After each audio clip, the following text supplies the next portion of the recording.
Pemirsa, upaya pemulihan pasca banjir terus dilakukan di Kabupaten PD Jaya Aceh. Lantas bagaimana kondisi terkini pembersihan sekolah dan pondok pesantren agar kegiatan belajar dapat segera kembali normal? Kita tergabung dari luar studio dengan AKBP Ahmad Faisal Pasaribu, Kapolres PD Jaya. Selamat sore Pak Kapolres, apa kabar Anda? Assalamualaikum. Selamat sore, Waalaikumsalam warahmatullahi wabarakatuh. Pak Faisal, baru-baru ini kita mendengar kabar kembali di Aceh ya, tepatnya di Benar Meriah, Kabupaten Benar Meriah nih beda lokasi dengan Anda. Tapi kalau di Pidijaya lokasinya apakah sama Pak? Terjadi lagi banjir di lingkungan Anda? Alhamdulillah sampai dengan saat ini tidak ya, tidak terjadi. Tapi memang apabila ada curah hujan yang cukup tinggi di beberapa kampung atau di beberapa desa memang agak naik airnya. Oke. Kemudian kita biasanya lakukan pembersihan, monitoring. Kemudian kita Mhm. sekarang lagi mencoba membersihkan aliran sungai yang kemarin sempat tertutup dengan tanah dengan kayu. Hmm. Itu kita maksimalkan supaya pada saat hujan yang cukup tinggi mungkin tidak terjadi banjir lagi. Demikian. Oke, Pidijaya termasuk salah satu titik terparah di Aceh untuk banjir longsor. Bagaimana kemudian upaya sejauh ini Pak bersama teman-teman tim SAR gabungan? Ya, memang kita kan memang sudah masuk musim sekolah ya. Memang kemarin dari Pak Bupati dengan Pak Dandim dengan saya berkomitmen untuk bagaimana membersihkan sekolah-sekolah, baik SD, SMP, SMA, termasuk dengan pondok pesantren, agar adik-adik yang ada di Kabupaten Pidijaya bisa melaksanakan sekolah, belajar mengajar. Sampai Oke. dengan saat ini memang kami terdata masih ada sekitar 4 ya, kurang lebih 4 yang memang masih ada lumpur. Ini Hmm. kami terus melaksanakan pembersihan gabung baik secara mandiri, Polres, Kodim juga banyak melaksanakan pembersihan baik dari pemerintah daerah. Ada juga masyarakat secara gotong royong juga sama-sama membersihkan, guru-guru juga ada, dinas pendidikan. Hmm. Ini bagaimana supaya sekolah-sekolah itu yang memang minggu depan ini masih ada yang akan mulai bersekolah Oke. bisa kembali masuk dan beraktivitas. Ya, seperti gambar kita tayangkan nih, anak-anak diajak naik water cannon, ini tujuannya apa Pak Kapolres? Ya, memang kami punya water cannon. Kebetulan memang kalau membersihkan lumpur itu kan cukup keras ya kalau tidak ada bantuan air. Hmm. Karena aliran sungai yang ada itu cukup jauh, kami mau water cannon, kemudian kami membersihkan. Nah, Oke. mungkin anak-anak melihat, kemudian ingin Hmm. menaiki, kami persilahkan ya mencoba water cannon semacam trauma healing ya, trauma Oke. healing supaya adik-adik bisa ceria kembali untuk nanti mungkin menyambut kegiatan sekolah. Ya, Ya, ya, sebagai bentuk hiburan juga ya Pak ya, menghilangkan trauma yang ya. begitu mendalam, apalagi kalau malam hari mendengar suara hujan, tentu mereka ada rasa trauma tersendiri begitu ya Pak. Kita tidak di sini Jakarta tidak merasakan hal yang sama. Pak Kapolres, kalau melihat jumlah personil yang diterjunkan berapa orang Pak di PD Jaya?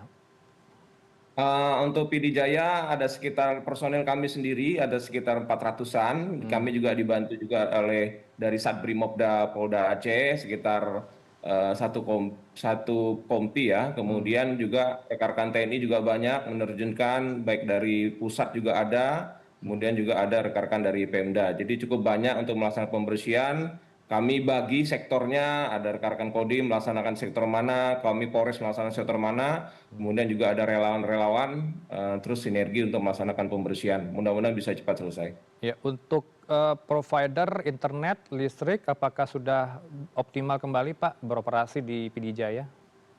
Alhamdulillah Hmm. untuk internet, alhamdulillah sudah normal. Oke. Kemudian listrik juga sudah alhamdulillah sudah mulai normal. Ini memang membantu sekali Hmm. untuk warga yang ingin membersihkan rumahnya dengan adanya listrik, kemudian WiFi juga alhamdulillah lancar. Hmm.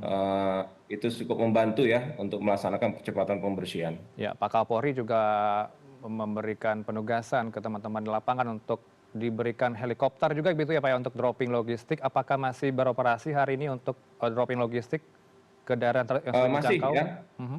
Masih, kebetulan memang PD Jaya untuk akses memang tidak ada yang terisolir, jadi memang Oke. masih bisa jalur darat maupun roda dua. Hmm. Untuk helikopter memang dispesifikkan untuk wilayah mungkin Benar Meriah, Takengon, Gayulus, Hmm. dan juga mungkin di Tamiang ya.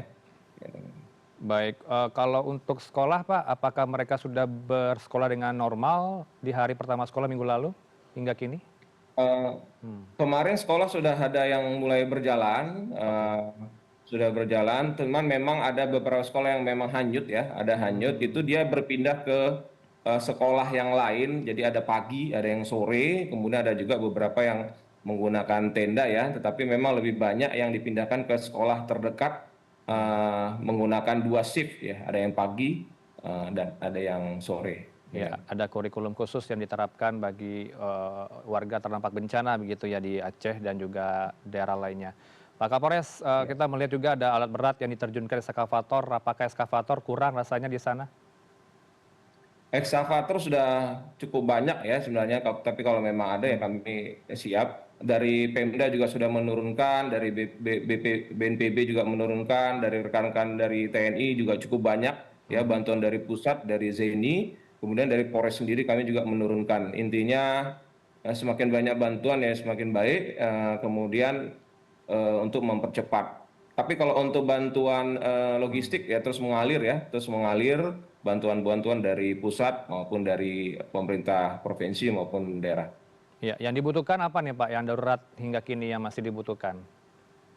Hmm. Untuk kebutuhan yang sebenarnya karena mau sekolah ya, mungkin Mhm. mungkin pakaian anak sekolah memang sudah ada beberapa yang berdatangan. Hmm.